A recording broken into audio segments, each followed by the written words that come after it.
Hola, soy doctora Evelyn Mereni Serrano, cirujana coloproctóloga, y vamos a hablar de enfermedad diverticular. Para hablar de enfermedad diverticular, pues tenemos que tener en cuenta tres conceptos muy importantes, que son los divertículos, que es diverticulosis y que es diverticulitis, ya que tener divertículos no quiere decir que vayamos a padecer de la enfermedad diverticular. Al hablar de la historia de la enfermedad diverticular, tenemos tres fechas importantes. En 1700, Alexis Lickers describió la enfermedad. En 1800, Combeher habló sobre la fisiopatología. Y en 1907, William Mayo describieron pues, las primeras cirugías realizadas en diverticulitis. Bueno, divertículo viene de la palabra latín diverticulum, que significa desviación de un camino. Vemos sobre la prevalencia que esto va aumentando con las edades, menos del 10% en aquellos pacientes menores de 40 años y en aquellos pacientes mayores de 80 años la prevalencia es de un 50 a un 66%. También vemos que en pacientes de países occidentales industrializados la prevalencia es del 5 a 45%, ya que esto se debe al menos consumo de fibra y que aquellos pacientes que llegan a un cuadro agudo, que desarrollan enfermedad diverticular o diverticulitis, pues es bastante bajo el porcentaje, de un 4 al 15%. Bueno, divertículos puede haber en todo el colon, pero donde nos va a dar mayor problemas de diverticulitis es en el colon sigmoides. Vamos a explicar por qué se forman los divertículos y pues aquí nos describe la génesis, que son puntos de penetración de los vasos rectos en la muscular propia. Nosotros tenemos acá en esta estructura, en este esquema, donde se observan los vasos rectos que vienen del mesenterio, y si ustedes observan aquí penetran en la muscular propia del colon. Estos vasos que penetran en la muscular propia hacen que se vuelva débil esta pared. Por lo tanto, al aumentar una presión intraluminal, se forma en esta pared que está débil por la penetración de los vasos, se forman los divertículos. Si ustedes observan, están aquí las tenias, ¿verdad? Por lo tanto, los divertículos se forman en la pared mesentérica, no en la antimesentérica, ¿verdad? Entonces, esto quizás para lograr localizarnos las tenias, ¿verdad? En su parte mesentérica, ya que en esta parte es donde penetran los vasos. Y pues las características de estos divertículos, que son divertículos falsos, o sea que solo están formadas por mucosa y muscularis mucosa. Dentro de los factores etiológicos de la enfermedad diverticular o diverticulosis, pues son aquellos pacientes mayores de 50 años. Sabemos que a medida que va pasando el tiempo, pues estos divertículos se pueden ir formando en el colon. En el sexo, pues nosotros las mujeres tenemos más probabilidad de formar divertículos. El uso de AINES, inmunosupresión, pues aquí hay que tener mucho cuidado porque nos pueden enmascarar cuadros de diverticulitis y complicarnos más el paciente. Y aquellos pacientes que también consumen alcohol o el tabaquismo también, ¿verdad? Bueno, ¿cómo diagnostico que tengo divertículos? O estoy frente a un cuadro de diverticulitis a través de estudios de imágenes. El que tenemos acá es una radiografía simple de abdomen. Realmente para diagnóstico de la enfermedad no es el idóneo, ya que carece tanto de sensibilidad y especificidad, por lo que no se recomienda en aquellos cuadros de diverticulitis aguda, pero sí nos pueden ayudar como cuando tenemos sospecha que hay aire libre bajo el diafragma, una sospecha de alguna perforación, o cuando tenemos signos de obstrucción. Entonces, para esto sí nos podemos apoyar, pero no es un estudio específico de la enfermedad diverticular. El enema varitado también es un estudio de imagen específicamente del colon, que poco a poco pues la frecuencia de realización de este estudio es menos frecuente por la realización de las colonoscopías. Sin embargo, se dejan aquellos pacientes con signos y síntomas colónicos que no tenemos disponibilidad de mandar a realizar al paciente una colonoscopía. Es útil ya que nos da un mapeo de dónde puede estar ubicada la enfermedad, y en el caso de la diverticulosis pues nos indica en qué segmentos está afectado, dónde están ubicados. En aquellos casos de pacientes donde han tenido diverticulitis a repetición, nos puede dar también imágenes de estenosis o la formación también de fístulas a órganos vecinos. También está indicado realizar también este estudio. También se ha visto que anteriormente se dejaban aquellos pacientes con sangrado activo, se colocaba el enema y el bario llegaba a tapar los orificios del divertículo y por lo tanto el paciente dejaba de sangrar, ¿verdad? Pero hoy este estudio como enema terapéutico ya no se deja para sangrado activo.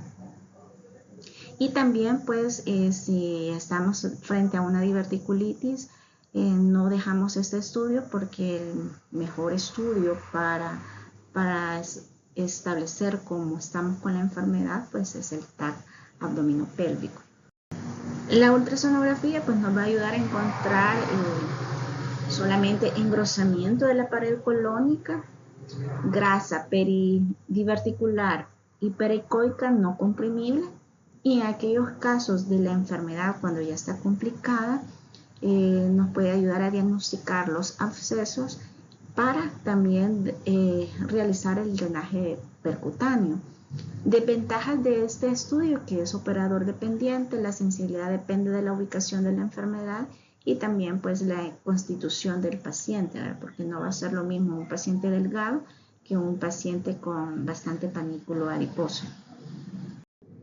El TAC abdominopélvico pues es un estudio de imagen de elección para la enfermedad diverticular o diverticulitis, ya que tiene una sensibilidad del 98% y una especificidad del 99%. Por lo tanto, ¿qué andamos buscando en el TAC abdominopélvico? La presencia de un engrosamiento ya sea cementario y simétrico de la pared colónica, un hiperrealce, una inflamación pericolónica, la presencia también de abscesos o gas intraperitoneal, ya sea localizado o libre.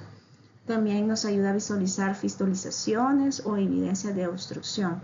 Por lo tanto, el TAC nos ayuda tanto al diagnóstico como al tratamiento, ya que aquí vamos a decidir pues si hay abscesos, si es candidato al paciente para un drenaje percutáneo, o si hay presencia de gas libre o perforación, pues el paciente definitivamente es cirugía. La resonancia magnética pues también tiene una sensibilidad y una especificidad alta, sensibilidad del 94% y especificidad del 92%, sin embargo no es el estudio de elección, ya que prácticamente se deja solo en aquellos pacientes que no pueden recibir radiación.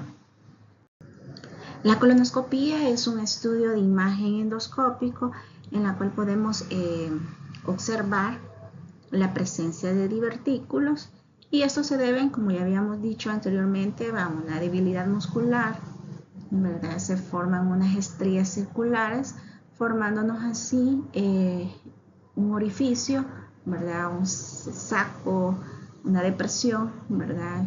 Que están formadas por mucosa y muscular mucosa.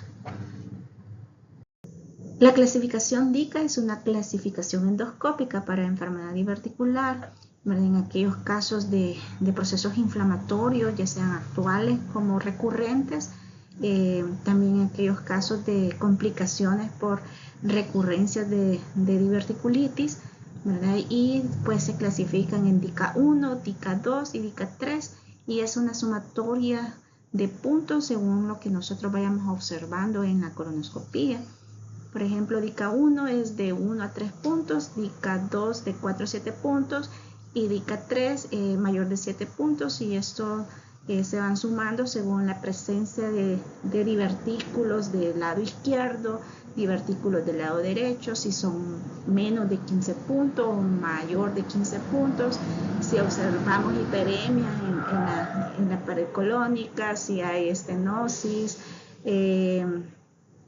si hay sangrado, si hay erosiones o cementos de inflamación colónica. Todo eso hacen una sumatoria y nos da la clasificación DICA 1, DICA 2 o DICA 3. En la enfermedad diverticular o diverticulitis, pues hay diagnósticos diferenciales también, ya que no todo lo que duele en el abdomen, ¿verdad? Con las características específicas en fosa ilíaca izquierda, porque es en el colon sigmoide donde más frecuentemente hay complicaciones, pues no todo lo que duele es diverticulitis, ¿verdad? Entonces tenemos que tener en cuenta los diagnósticos diferenciales.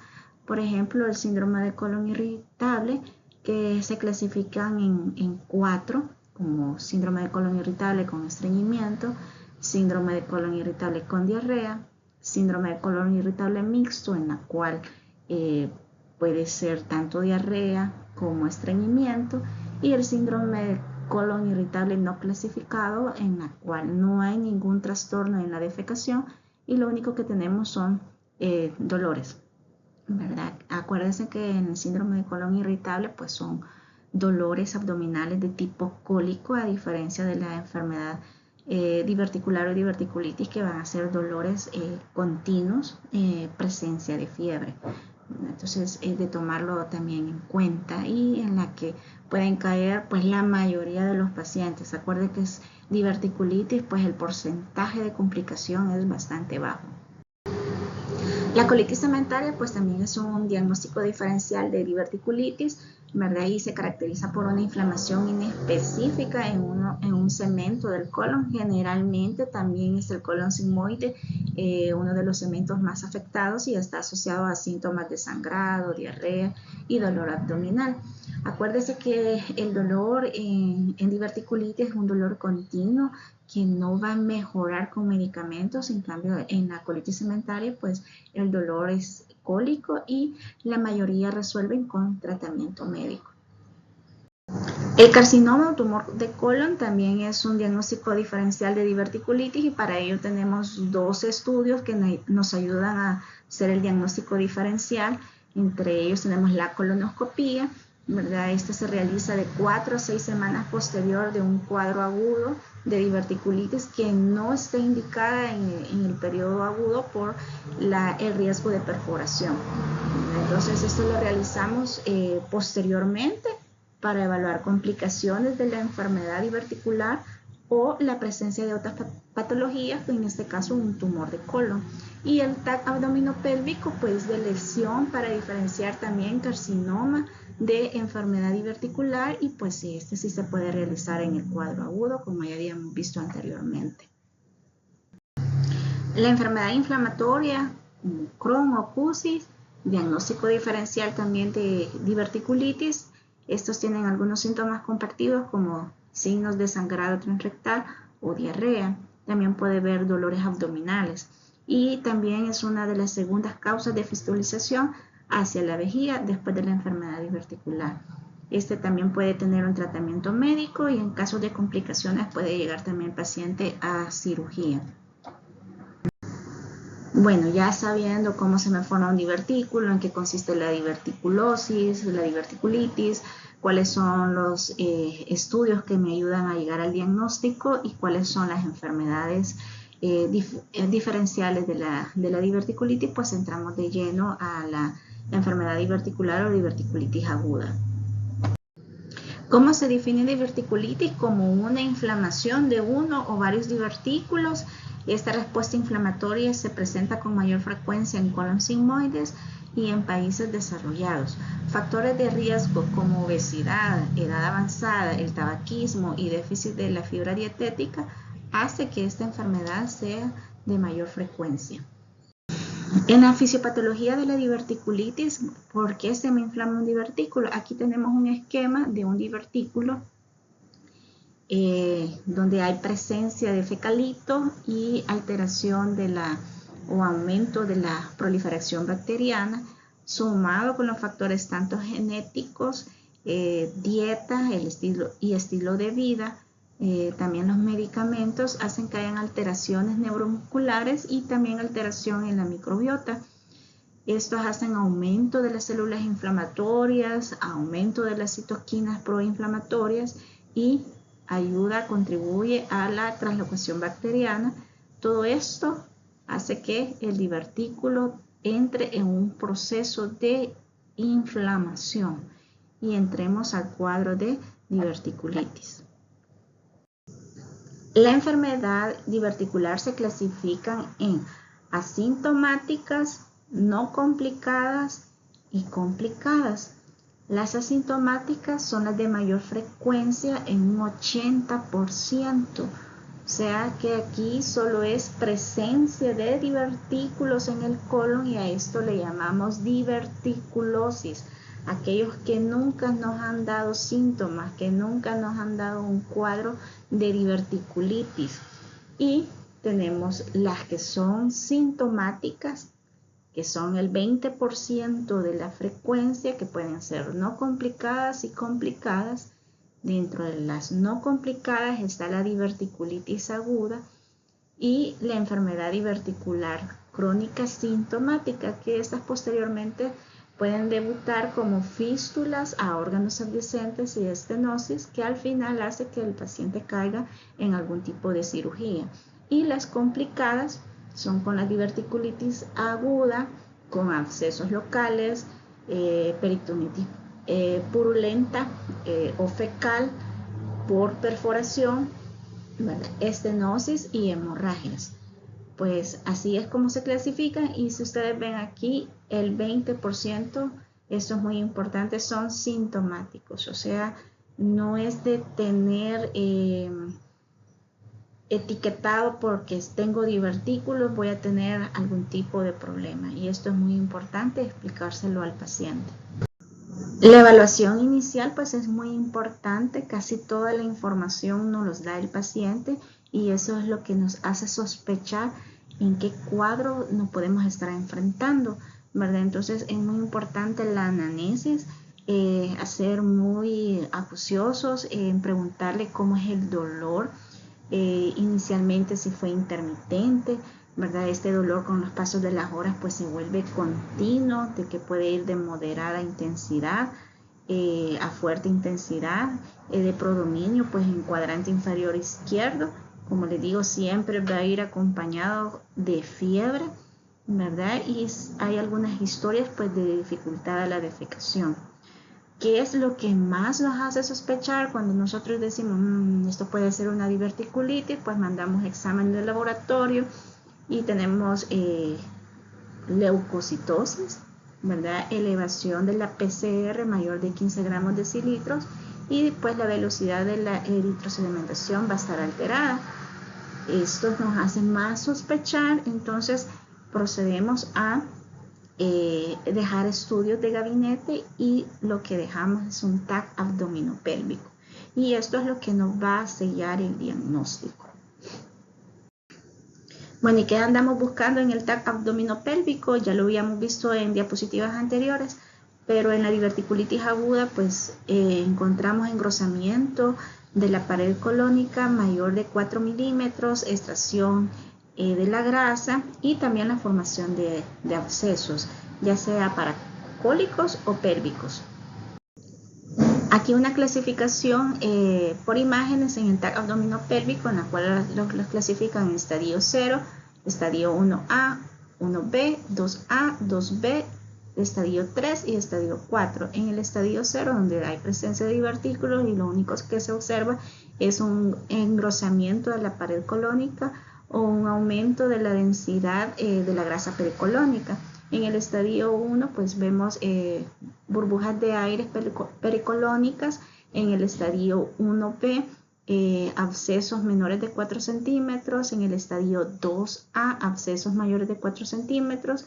En el estadio 2B pues ya vemos aire a distancia a mayor de 5 centímetros del cemento inflamado.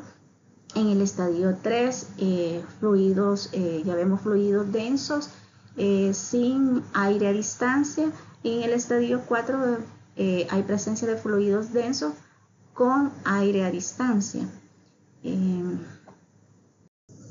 Tenemos la clasificación de Hinchey, donde anteriormente se clasificaban en estadio 1, 2, 3, 4 y 5, y actualmente pues tenemos la clasificación de Hinchey modificada, en la cual va del estadio 0 al estadio 4.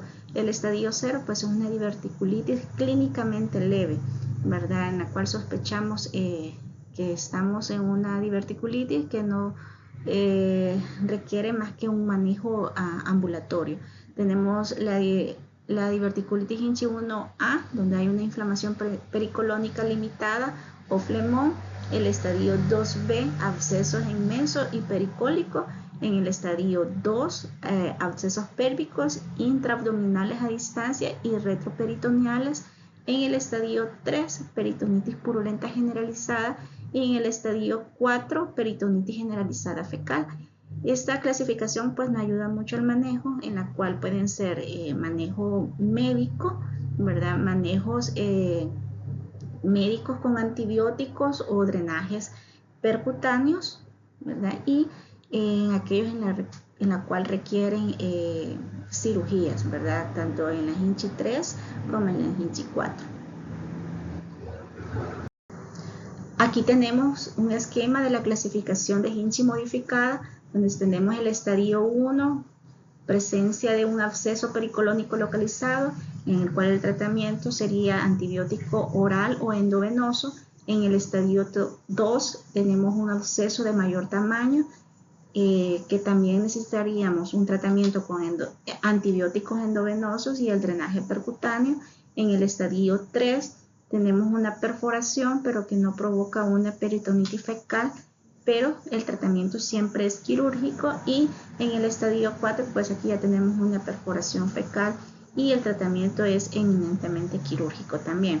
Entonces, en el estadio 1 y 2, tratamiento con antibióticos. En el estadio 2, acompañado con drenaje percutáneo. Y en los estadios 3 y estadio 4, el tratamiento es quirúrgico. Si decidimos un tratamiento ambulatorio, siempre con el antibiótico terapia, con amoxicilina más ácido clavulánico o ciprofloxacina más metronidazol en aquellos pacientes alérgicos por un periodo de 7 a 14 días. También se le explica al paciente de la necesidad de una dieta líquida que puede ir progresando posteriormente con los días según la evolución.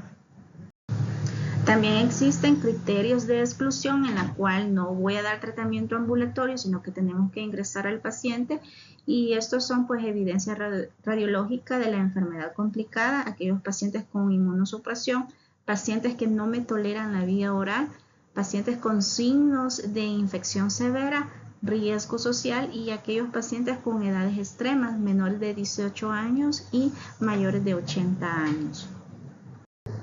En la diverticulitis aguda complicada, Hinchey 1 y Hinchey 2, con formación de abscesos, del 10 al 20% de los pacientes van a meritar drenaje percutáneo. De estos pacientes en la cual persiste con leucocitosis más fiebre después de los 4 días del drenaje, se tiene que valorar repetir el drenaje o pasar definitivamente el paciente a sala de operaciones.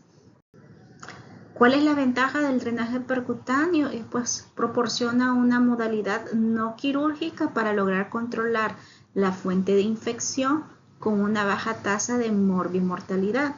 De estos pacientes, pues el 27% fracasan con una recurrencia de abscesos dentro de los 30 días. Y se debe considerar en abscesos mayores de 7 centímetros, hacer también lavados regulares para asegurar la permeabilidad con 10 ml. Pues sí, en resumen, del drenaje percutáneo, la tasa de recurrencia, ya habíamos dicho, del 27%, tamaño ideal de 3 a 5 centímetros, localización del absceso mesocólico y pélvico. El absceso mayor a 5 centímetros es predictor de recurrencia.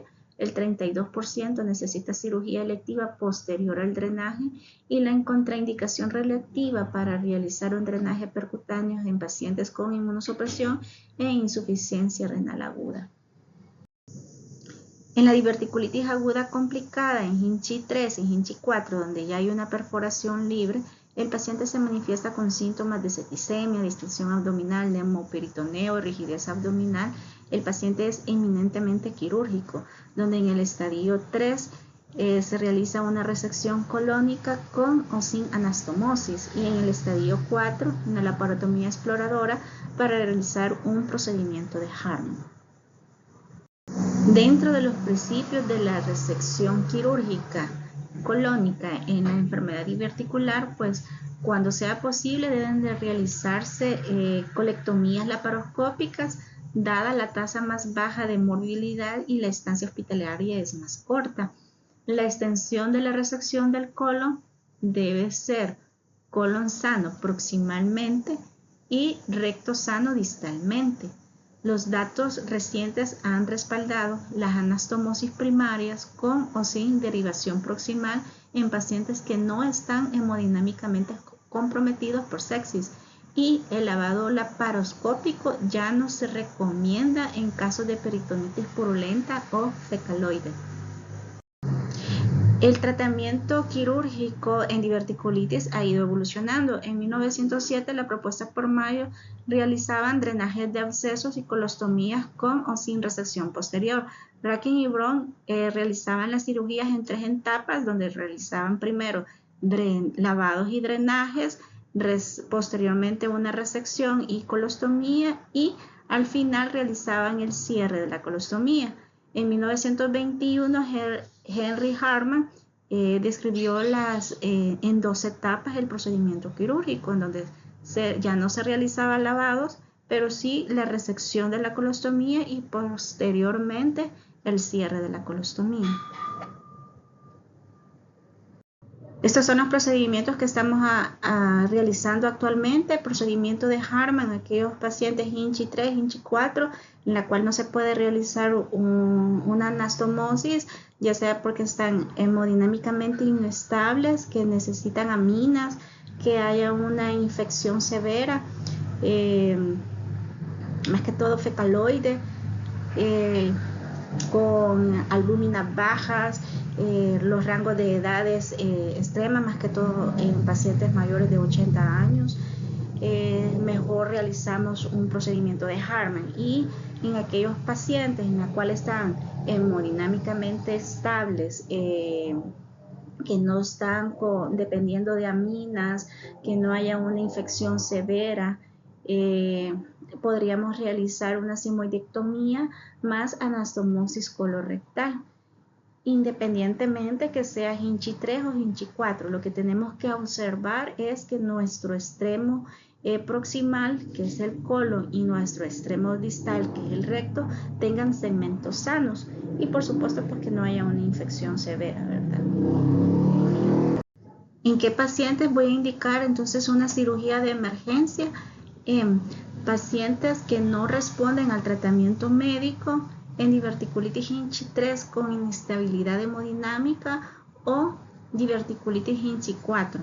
Factores que aumentan la mortalidad en pacientes son aquellos pacientes mayores de 80 años, ASA 4 o 5, creatinina mayor de 1.2 gramos y albúmina menor de 2.5 gramos.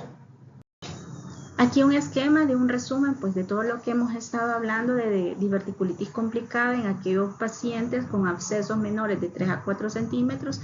El tratamiento, pues antibióticos orales y líquidos claros. En aquellos pacientes con abscesos mayores de 3 a 4 centímetros, el paciente se hospitaliza, antibióticos endovenosos y se le agrega el drenaje percutáneo para posteriormente estar realizando una resección quirúrgica de una forma electiva. Y aquellos pacientes con peritonitis, ya sea purulenta o fecal, se hospitaliza el paciente con antibióticos endovenosos y vamos a decidir qué cirugía realizar dependiendo de cómo está el paciente. Hemodinámicamente inestable, pues se realiza una resección más una colostomía. Si el paciente está hemodinámicamente estable, pues vamos a decidir por una resección con una anastomosis primaria, con o sin una derivación, en este caso pues una ileostomía. Bueno, y como prevención de la diverticulitis, pues se recomienda la dieta rica en fibra. Actualmente se recomienda una ingesta diaria del 25 a 30 gramos diarios. En aquellos pacientes por el aumento más de fibra que son vegetarianos, se han observado que el 31% menos de riesgo de enfermedad diverticular frente a aquellos pacientes que ingieren carne. Se recomienda también la ingesta de semillas y frutos secos al menos 2 veces a la semana y también disminuir el uso de AINES. Bueno, y aquí finalizamos con enfermedad diverticular. Muchas gracias por su atención.